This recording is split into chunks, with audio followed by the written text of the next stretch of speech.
Hello everyone, welcome to Renu Study Point 14. Hope you all are doing well and आपकी पढ़ाई भी बहुत अच्छी चल रही होगी. फ्रेंड्स आज क्वेश्चंस करेंगे. कुछ इंपॉर्टेंट क्वेश्चन है. कल जो इग्नू के MHI स्टूडेंट हिस्ट्री के जो एग्ज़ाम दे रहे हैं उनके लिए होगा ये, और उनके पहले ही 2 एग्ज़ाम हो चुके हैं और कल उनका MHI 3 और उसके बाद 31 मार्च को उनका MHI 6 है. तो हम आज MHI 003 से कुछ इंपॉर्टेंट क्वेश्चन करेंगे और इन क्वेश्चंस को अगर आप करके चाहते हैं तो होपफुली आपका पेपर बहुत अच्छा जाएगा. और कुछ क्वेश्चंस के साथ मैं कुछ हिंट्स भी दूंगी, कुछ पॉइंट्स भी बता दूंगी जो आपको पेपर में हेल्प करेगा. ये आपका MHI 003 होगा और शाम को MHI 006 से रिलेटेड मैं वीडियो डाल दूंगी इंपॉर्टेंट क्वेश्चन. तो आप उस क्वेश्चंस को देख के जाओगे तो आपका पेपर बहुत अच्छा जाएगा. और मैं ये इतना कह सकती हूँ कि उन क्वेश्चन से बाहर आपके पेपर में कुछ नहीं आने वाला. सो बी प्रिपेयर. अगर आप अपने क्वेश्चन तैयार करके जाते हो तो होपफुली आपका पेपर बहुत अच्छा जाएगा. ठीक है. और फ्रेंड्स वीडियो थोड़ा सा भी अगर आपको लगे कि इंपॉर्टेंट है तो प्लीज़ मेरे चैनल को सब्सक्राइब करें. कोई इशू है तो कमेंट करें, प्लस अपने फ्रेंड्स में भी शेयर करें. और एक बात और कि एक स्टूडेंट ने कहा था कि MPS के नोट्स प्रोवाइड करने के लिए इंग्लिश मीडियम. सो मुझे थोड़ा टाइम लगेगा मटेरियल कलेक्ट करने में, तो उसके लिए मुझे टाइम चाहिए. तो मैं उनको बोल देती हूँ कि आप मुझे कुछ टाइम दीजिए तो मैं MPS से रिलेटेड सारे यूनिट्स के नोट्स बना करके इंग्लिश मीडियम में डाल दूँगी. ठीक है, समझा भी दूँगी. So thank you. अब हम क्वेश्चन की तरफ बढ़ते हैं. ठीक है, हाँ अब आगे चलते हैं. फ्रेंड्स देखो, जो क्वेश्चंस बताऊंगी इतने ही क्वेश्चन अगर आप प्रिपेयर करके जाते हो. अगर मैंने 15 क्वेश्चंस इंपॉर्टेंट बताए हैं, अगर इसमें से आप 10 भी करके जाते हो तो आपका पेपर बहुत अच्छा जाएगा, क्योंकि आपको 5 क्वेश्चन करने हैं. तो अगर 10 प्रिपेयर करके जाते हो तो जाहिर सी बात है आपके 5 क्वेश्चन तो फंस जाने हैं. तो यहाँ से आप तैयार करके जा सकते हो. तो सबसे पहला क्वेश्चन है आपका, सामान्यीकरण क्या है. इतिहास लेखन में सामान्यीकरण की भूमिका की विवेचना कीजिए. ठीक है फ्रेंड्स. तो इसमें आप हिंट क्या ले सकते हो. जैसे मार्क और ब्लॉक थे, ये एक ही व्यक्ति हैं. ठीक है. इन्होंने क्या कहा था, व्यापार की नीति दी थी. और क्या कहा था, सरल और सटीक निचोड़. जो सामान्यीकरण की अगर विशेषता देखोगे और इतिहास में इसकी भूमिका क्या रही, इतिहास में इसकी भूमिका क्या थी कि चीज़ों को इसने सरल और सटीक निचोड़ प्रदान किया. ठीक है. इसने क्या किया, तथ्यों के बीच में संबंध बनाए. ठीक है. आकलन भी किया और उसका आलोचनात्मक विश्लेषण भी किया. ठीक है. तो ये इसमें आप थोड़ा सा ये पॉइंट्स लिख सकते हैं, जैसे कि व्यापार की नीति इसने बताई, सरल और सटीक निचोड़ प्रोवाइड किया इसने, तथ्यों के बीच के संबंध को बताया, आकलन और आलोचनात्मक दोनों रूपों में इसलिए विश्लेषण किया. तो ये है सामान्यीकरण. ठीक है. इंपॉर्टेंट क्वेश्चन है. इतना करने के बाद हम प्रीवियस ईयर के क्वेश्चन भी लेंगे, तो उसको भी आप देखना. ठीक है. दूसरा क्वेश्चन देखो, कारण करण संबंध से आप क्या समझते हैं. इतिहासकार इतिहास लिखने के लिए कारण कार्य का कैसे उपयोग करते हैं. तो फ्रेंड्स इसमें क्या देखो, कुछ पॉइंट्स आप जैसे लिख सकते हो, घटना का विश्लेषण और व्याख्या करा था इन लोगों ने. ठीक है. कारण और करण का जो उपयोग हुआ है इसी रूप में हुआ है. किसका, घटना का विश्लेषण करने के लिए और उसकी व्याख्या करने के लिए. ठीक है. पूर्व की परिस्थितियों को जान करके कारण और कार्य के संबंध को बताना. ठीक है. अनिवार्यता और पर्याप्तता की इन्होंने क्या करी, उपयोग किया. स्थिर संयोग का अभाव था इसमें. ठीक है. क्रमवार घटनाओं का इन्होंने मूल्यांकन करा. ठीक है. अब इतिहास में इसका उपयोग क्या था. तो इतिहास में इसका उपयोग ये था कि इन्होंने व्याख्या और भविष्यवाणी का अलगाव किया. ठीक है. व्याख्या और भविष्यवाणी के रूप में क्या किया, अलगाव प्रदान किया. उसके बाद इन्होंने क्या किया, बहुआयामी परिस्थितियों में सबसे महत्वपूर्ण का चयन किया. ठीक है. एक होता है ना, मल्टीपल ऑप्शंस होते हैं आपके पास में, लेकिन जो सारे ऑप्शंस करेक्ट होते हैं, लेकिन उसमें से भी बेस्ट ढूंढना पड़ता है आपको. ठीक है. तो इन्होंने उसका चयन किया. ठीक है. और इन्होंने क्या किया, कंपैरिजन इवैल्यूएशन किया. ठीक है. हिस्ट्री जो लिटरेचर था इसका इन्होंने क्या किया, कंपैरिजन इवैल्यूएशन. ठीक है. अगला देखोगे कि इन्होंने परिस्थितियों पर परिणाम दिया और उसके संदर्भ में चर्चा भी की. ठीक है. अगला क्वेश्चन है, वस्तुपरकता क्या है. वस्तुपरकता और व्याख्या के बीच संबंध की विवेचना कीजिए. तो वस्तुपरकता क्या है ये देखो, इसमें कुछ आप पॉइंट्स ऐड कर सकते हैं, जैसे तटस्थता और निष्पक्षता. ठीक है. उस पर इसके इन्होंने बात की. अगला फर्क क्या करा, निजी धारणाओं से इन्होंने किनारा किया. जो भी निजी कॉन्सेप्ट थे उसको इन्होंने हटाया. सत्य प्रमाणों की प्रमुखता को इन्होंने आगे रखा, ठीक है। संतुलित और न्याय संगत रवैये को अपनाया, किसने? वस्तुपरकता ने, ठीक है। अब इसमें देखोगे आप लोग, इस पे सामाजिक और राजनीतिक प्रभाव भी बने रहे। अगर वस्तुपरकता और व्याख्या के बीच में आप संबंध देखोगे तो क्या है? घटना की व्याख्या करते समय निष्पक्षता की जांच पड़ताल ही क्या कहलाती है? वस्तु की परकता, ठीक है। यानी कि वस्तुपरकता व्याख्या का ही एक हिसाब मान सकते हो, ठीक है। इसी में अगला क्वेश्चन आप देखो। अब ये ऐसे पॉइंट्स हैं जो आप पेपर में इस्तेमाल कर सकते हो, ठीक है। आगे अगला क्वेश्चन देखो, इतिहास लेखन के ग्रीक रोमन परंपरा की विवेचना कीजिए। अब इसमें क्या करोगे आप लोग? घटनाओं के पीछे का कारण जानने की जिज्ञासा जिसमें होगी, है ना। और जो प्रमुख घटनाएं थी उनके वृत्तांत उपलब्ध कराओगे। घटनाओं का आंशिक रूप से जो प्रभाव रहे हैं वो भी आप बताओगे, है ना। युद्ध से जुड़ी जो घटनाएं थी उसे देखोगे आप लोग। इतिहास की ऐसी कल्पना करोगे जो भविष्य से जुड़ी हुई हो। इतिहास हम क्यों पढ़ते हैं? ताकि हम भविष्य में कोई गलती ना करें, और इतिहास में जो गलतियाँ की गई हैं उसे दोहराएं नहीं, और अगर कुछ है जिसे हम सुधार कर सकते हैं तो हम उसमें सुधार करके उस चीज़ को इम्प्लीमेंट करें, ठीक है। तो ये है।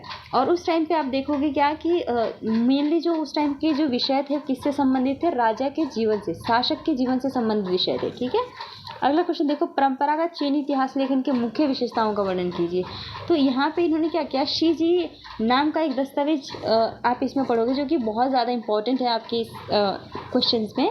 अगला देखोगे, इतिहास लेखन में जो सम्मान की दृष्टि से सम्मान की दृष्टि काम किया गया था, मतलब इतिहास के जितनी भी चीज़ें लिखी गई हैं उसको सम्मान की दृष्टि से देखना, ठीक है।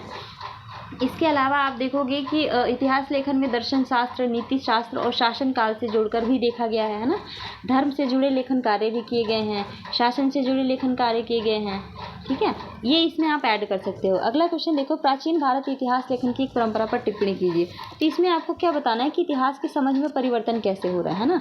सत्ता का विषय क्या था उस टाइम पे, पश्चिमी इतिहास से तुलनात्मक इसका इवेल्यूएशन करना आपको।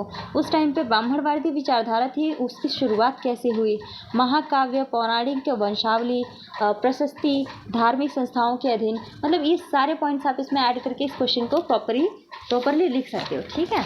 अब अगला क्वेश्चन देखो, ईसाई इतिहास लेखन पर एक टिप्पणी कीजिए। ईसाई इतिहास लेखन में जैसे कि शुरुआत इसकी कहाँ से मानी जाती है? बाइबल और पूर्ववर्ती घटनाओं को जोड़कर देखने में, है ना। उस टाइम पे देखोगे आप, राजशाही और सामंती जमींदार थे जिनमें राजनीतिक संस्थाएं जो थी क्या करती थी? इतिहास लेखन का कार्य करती थी, है ना। धार्मिक और धर्मनिरपेक्ष संतुलन में कार्य करते थे। मोक्षवादी इतिहास की इन्होंने बात करी है, ठीक है। और स्थिर विश्व की इन्होंने कल्पना करी है, ठीक है। धर्म और राजनीति की मिश्रित व्यवस्था की है। ये वैसे पॉइंट्स हैं, सिर्फ आपको एक हिंट के तौर पे आप इसका यूज़ कर सकते हो, ठीक है।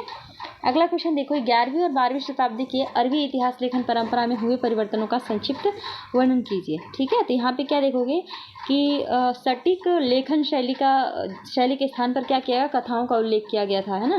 तार्किक विश्लेषण का यहाँ इस टाइम पे 11वीं 12वीं शताब्दी में क्या था? अभाव था, ठीक है। और उलेमा के माध्यम से धार्मिक दबाव बना हुआ था। यहाँ पे आप देखोगे अरबी और फारसी दोनों भाषाओं में यहाँ पे चीज़ें विद्यमान थी, ठीक है। अगला देखो, मुगल काल के दौरान इतिहास लेखन की इंडो फारसी परंपरा की विशेषताएं पर चर्चा कीजिए। वेरी इंपॉर्टेंट है, बहुत ज़्यादा इंपॉर्टेंट है, मस्ट आप करके जाना इसको।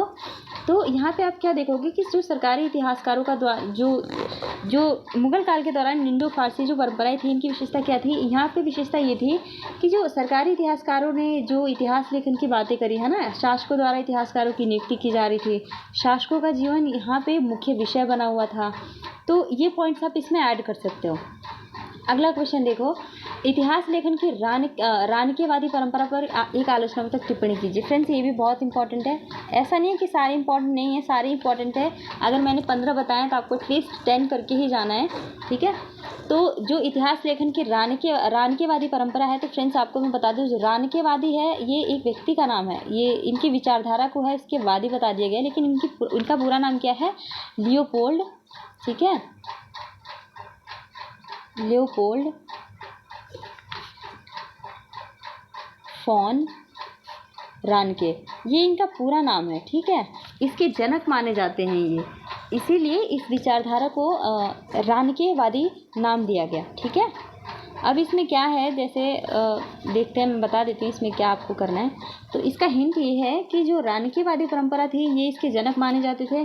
और यहाँ क्या था कि जो अतीत से जुड़ी घटनाएं थी उन्होंने क्या करा, उस समय की जो परिस्थितियाँ थी उसके संदर्भ में इतिहास को समझा। मतलब क्या है कि जब लियोपोल्ड ने अपने उस अतीत को समझा तो उस चीज़ को किस संदर्भ में समझा था कि उस टाइम की परिस्थितियों के हिसाब से उन्होंने चीज़ों को समझना ज़्यादा महत्वपूर्ण समझा। ठीक है, इन्होंने आलोचनात्मक रवैया को भी अपनाया था। इन्होंने प्राथमिकता किसको दी, तथ्य और व्याख्या में भेद करके। ठीक है, ये आप इसमें ऐड कर सकते हो। अगला क्वेश्चन देखोगे आप लोग तो क्या है, इतिहास लेखन में अनाल स्कूल का संस्थापक किसे माना जाता है, उनके लेखन की चर्चा कीजिए। तो फ्रेंड्स, अनाल स्कूल के संस्थापक दो हैं, एक मार्क ब्लॉक हैं और दूसरा कौन है, लूसिया फैब्रिक। ठीक है, इन्होंने मिलकर क्या करा था, अनाल स्कूल की स्थापना करी थी। अब उनके लेखन की चर्चा करनी है आपको, तो इसके बारे में आपको लिखना पड़ेगा। ठीक है, ये भी इंपॉर्टेंट है। अगला क्वेश्चन देखो, महिलावादी इतिहास लेखन के विभिन्न लक्षणों की चर्चा कीजिए। तो इसमें आप ये बहुत इंपॉर्टेंट क्वेश्चन है, बेसिकली महिलाओं से क्योंकि जुड़ा हुआ यूनिट है तो इम्पॉर्टेंट है ये। तो इसमें देखो आप क्या कर सकते हो, जैसे कि जो उस टाइम पे कमज़ोर संस्थाएं थी जो सुधार करने के लिए आई थी। ठीक है, लेकिन संस्थाएं कमज़ोर थी लेकिन इतिहास में लेखन की शुरुआत हुई थी। ठीक है, उत्कृष्ट काम और अर्थव्यवस्था में महिलाओं ने योगदान दिया था। और उस टाइम पे क्या हुआ, हिंदू नारी को आर्य और दासी में विभाजित कर दिया गया था। लिंग भेद जैसी बातों पे जोर दिया गया, लिंग भेद में हटाने पर जोर दिया गया है ना। वीरांगना का मॉडल इस टाइम पे आ गया था। ठीक है, और तो और आज के प्रेजेंट टाइम देखोगे कि जो आधुनिक काल में कानून पर आधारित महिलाओं के विषय जो है ना, ये भी इम्पोर्टेंट है। ठीक है, ये क्वेश्चन ये एक अकेला क्वेश्चन बनता है तो इस पर आप पढ़ लेना। अब अगला क्वेश्चन है, आधुनिक इतिहास में प्रौद्योगिकी की भूमिका पर टिप्पणी करना है। तो ये क्वेश्चन भी इंपॉर्टेंट है। अब ये शॉर्ट टिप्पणी से हैं जो 10 मार्क्स में आपके आएंगे। इससे पहले जितने क्वेश्चन करें वो 20 मार्क्स में आपके आएंगे, लेकिन ये 3 हैं ये 10 मार्क्स में ज़रूर आ सकते हैं। कैम्ब्रिज स्कूल के बारे में, सबाल्टर्न के बारे में और जाति आधारित विषय के बारे में। ओके, तो ये ऐसे क्वेश्चंस हैं जो बहुत इंपॉर्टेंट है आपके पेपर के पॉइंट ऑफ व्यू से। तो मेक श्योर इस क्वेश्चन को आप प्रिपेयर करके जाना। 15 बताए हैं, एटलीस्ट आप 10 कवर करके जाओगे तो होपफुली आपका पेपर बहुत ज़्यादा बेटर जाएगा। सो थैंक यू, एंड कोई क्वेरी हो तो आप मुझे कमेंट में बता सकते हो। ठीक है, अभी मोस्टली यहाँ पे बच्चों को ज़्यादा दिक्कत होती है कैम्ब्रिज स्कूल में सबाल्टर्न समझने में, तो समझ लेना आप लोग ध्यान से बुक को पढ़ोगे तो समझ में आ जाएगा। वैसे सबाल्टर्न का मतलब क्या होता है, निम्न वर्गीय। ठीक है, और इसकी शुरुआत किसने करी थी, रंजीत गुहा ने। एक सेकेंड में लिख देती हूँ। ठीक है, सबाल्टर्न का मतलब क्या होता है, निम्न वर्गीय। ठीक है, और इसकी शुरुआत किसने करी थी, रंजीत गुहा ने। ये बहुत इंपॉर्टेंट है, तो मेक श्योर आप इसे करके जाना। और इसके 2 चरण देखोगे, जो सबाल्टर्न का है इसके 2 चरण हैं। पहला क्या है, सम्राट बनाम निम्न वर्गीय स्तर, और दूसरा क्या है, विमर्श और विश्लेषण। ठीक है, तो ये इंपॉर्टेंट है पेपर के पॉइंट ऑफ व्यू से, तो मेक श्योर आप करके जाएँ। And thank you so much. और जो MHI 006 है इसका वीडियो मैं शाम को अपलोड करूँगी, तो अगर वीडियो आपको अच्छा लगे तो प्लीज़ मेरे चैनल को सब्सक्राइब करें, लाइक शेयर कमेंट सब करें। ओके।